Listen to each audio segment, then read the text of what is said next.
আসসালামু আলাইকুম এভরিওয়ান, সবাই কেমন আছেন? আজকে নতুন স্টাইলের একটা চিকেন রেসিপি নিয়ে এসেছি, বলতে পারেন ঈদ স্পেশাল। এখানে আমি একটা মুরগি নিয়েছি। মাংসটাকে এভাবে ছোট ছোট করে কেটে নেব। তারপরে আমি ওটার মধ্যে ম্যারিনেট করার জন্য প্রথমে আমি লবণ, টক দই নেব। টক দইয়ে যেন কোনো পানি না থাকে, টক দইটা ভালো মতো ফাটিয়ে নিয়ে তারপরে আমি এটাতে দিয়ে দিব 2 থেকে 3 টেবিল চামচ টক দই, বলতে পারেন টক দই দিয়ে দিচ্ছি। তার সাথে আমি দিব হাফ টি স্পুন হলুদের গুঁড়া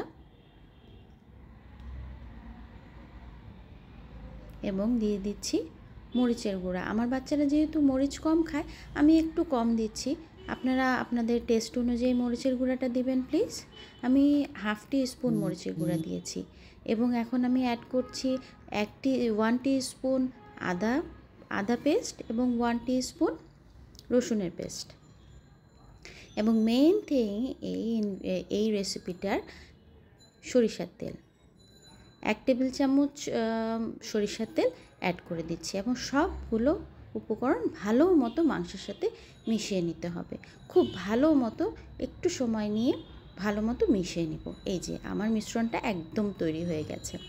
এখন আমি একটা কড়াইতে তেল নিব, সরিষার তেল নিব। কিন্তু হ্যাঁ, আমি সরিষার তেলে এখানে একটু লবণ দিয়ে দিচ্ছি, কারণ সরিষার তেলে একটা স্টিংকে স্মেল থাকে, লবণটা দিয়ে দিলে ওটা কিন্তু আর থাকবে না। প্রথমেই আমি তেলে লবণটা দিয়ে নিচ্ছি। এখন আমি দিচ্ছি আস্ত জিরা, এলাচ, লং, গোলমরিচ, তেজপাতা, দারচিনি, সবগুলো আমি এখানে দিয়ে দিচ্ছি গরম তেলে। একটু নাড়াচাড়া করব, খুব বেশি সময় না। একটু নাড়াচাড়া করেই আমি ওখানে পেঁয়াজ দিয়ে দিচ্ছি। পেঁয়াজটা কিন্তু একটু বেশি পরিমাণেই দিতে হবে, 4 থেকে 5টা পেঁয়াজ, বড় সাইজের। একটু বেশি পরিমাণেই দিতে হবে, কারণ গ্রেভিটা তো পেঁয়াজ দিয়েই তৈরি হবে। এজন্য পেঁয়াজটাকে একটু ভেজে নিচ্ছি। পেঁয়াজের রঙটা গোল্ডেন ব্রাউন হয়ে আসা পর্যন্ত অপেক্ষা করছি এবং সাইডে আমি একটা পেস্ট তৈরি করে নিচ্ছি। এই পেস্টটার জন্যই রেসিপিটা মজার হবে। প্রথমেই দিয়ে দিচ্ছি আমি এখানে কাশ্মীরি মরিচের গুঁড়াটা ব্যবহার করছি রঙের জন্য, ফ্লেভারের জন্য। আর তারপরে দিয়ে দিচ্ছি আমি এখানে হলুদের গুঁড়া, তারপরে দিচ্ছি ধনা গুঁড়া। ধনা গুঁড়া দুই চা চামচ দিচ্ছি টেস্টের জন্য। তারপরে হাফ টি স্পুন দিয়ে দিচ্ছি গরম মশলা গুঁড়া। আবার 1 টিস্পুন দিয়ে দিব জিরার গুঁড়া। জিরাটাতে একটা টেস্ট বেড়ে যায়। এই সবগুলো দিয়ে আমি এখন পানি দিয়ে একটা পেস্ট তৈরি করে নেব। যে কোনো রেসিপিতেই এরকম একটা পেস্ট তৈরি করে যদি আমরা দিতে পারি, তাহলে টেস্টটা কিন্তু অন্য লেভেলের হয়ে যায়। এই যে আমি এখন একটা পেস্ট সুন্দর করে তৈরি করে নিচ্ছি। পেস্টটা আমি, এই যে আমার পেঁয়াজটা গোল্ডেন ব্রাউন হয়ে এসছে, এখন আমি এটার মধ্যে পেস্টটা দিয়ে দিচ্ছি। বাটিতে আরেকটু পানি নিয়ে, বাটিতে অনেকখানি মশলা লেগে আছে, এটাই দিয়ে দিচ্ছি। এখন আমি মশলাটা ভালো মতো কষিয়ে নেব। খুব ভালো মতো কষাতে হবে, একটু সময় নিয়ে। হ্যাঁ, এই যে আমার মশলাটা কিন্তু একদম রেডি হয়ে গেছে, তেল ছেড়ে এসছে, মানে মশলাটা একদম কষানো হয়ে গেছে। আমি এখানে টমেটো পিউরি নিয়ে নিচ্ছি। টমেটো আমি 2টা ব্যবহার করেছি এখানে। টমেটো 2টা দিয়ে আমি সুন্দর করে এই যে আবার কষিয়ে নিলাম। কষিয়ে এই যে দেখেন তেলটা বের হয়ে এসছে। এখন আমি ম্যারিনেট করা চিকেনটা দিয়ে দিচ্ছি। এখন আমি আস্তে আস্তে করে কষাতে থাকবো। প্রথমেই কিন্তু আমরা এখানে হাই ফ্লেম ইউজ করব। হাই ফ্লেমে মাংসটাকে একটু কষিয়ে নেব। মাংসটা যখন একটু সাদা সাদা হয়ে আসবে, তখন আমি আঁচটা কমিয়ে নেব।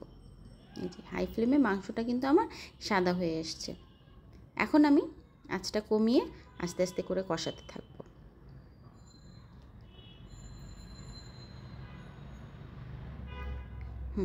এই যে কষানো হচ্ছে আমার। কষানোর মাঝখানে আমি এখানে কাঁচামরিচটা অ্যাড করে দিচ্ছি আর গরম পানি অ্যাড করছি। হ্যাঁ, যে কোনো মাংসতেই গরম পানিটা প্লিজ ব্যবহার করবেন। গরম পানিটা দিলে মাংসর রঙটাও যেমন সুন্দর আসে, ফ্লেভারটাও খুব ভালো আসে। এখন আমি এটা ঢেকে দিচ্ছি সিদ্ধ হয়ে আসা পর্যন্ত। এই যে আমাদের মাংস কিন্তু সিদ্ধ হয়ে গেছে। এখন আমি ঢাকনা খুলে একটু নাড়াচাড়া করে নিচ্ছি। ঢাকনা খুলে আর দিয়ে দিচ্ছি পাতলা করে কেটে নেওয়া আদা কুচিটা দিয়ে দিলাম। আদা কুচিটা দিয়ে ঢাকনা দিব না, আর এভাবেই আমরা নাড়াচাড়া করে পানিটাকে আরেকটু কমিয়ে নিব, কারণ এই চিকেনটা একটু মাখা মাখাই হবে, এটাতে কিন্তু ঝোল থাকবে না। আর আপনারা যদি ঝোল খেতে চান তাহলে পানি দিতে পারেন বেশি করে, আমি কিন্তু পরিমাণ মতো একটু কম করেই পানি দিয়েছি। এই যে আমার পানিটা আরও শুকিয়ে এসছে, দেখেন মাংসের কালারটাই চেঞ্জ হয়ে গেছে। বিশ্বাস করেন এটাতে যে সরিষার তেল আছে একটুকু বুঝতে পারবেন না। এই যে আমার একদম রেডি চিকেন, সার্ভিংয়ের জন্য রেডি। এই যে সার্ভ করে ফেললাম, দেখেন তো দেখতে কি সুন্দর লাগছে। ঈদ স্পেশাল তো বলাই যেতে পারে, তাই না? প্লিজ একবার ট্রাই করবেন, আর লাইক কমেন্ট সাবস্ক্রাইব তো অবশ্যই করবেন। Thank you.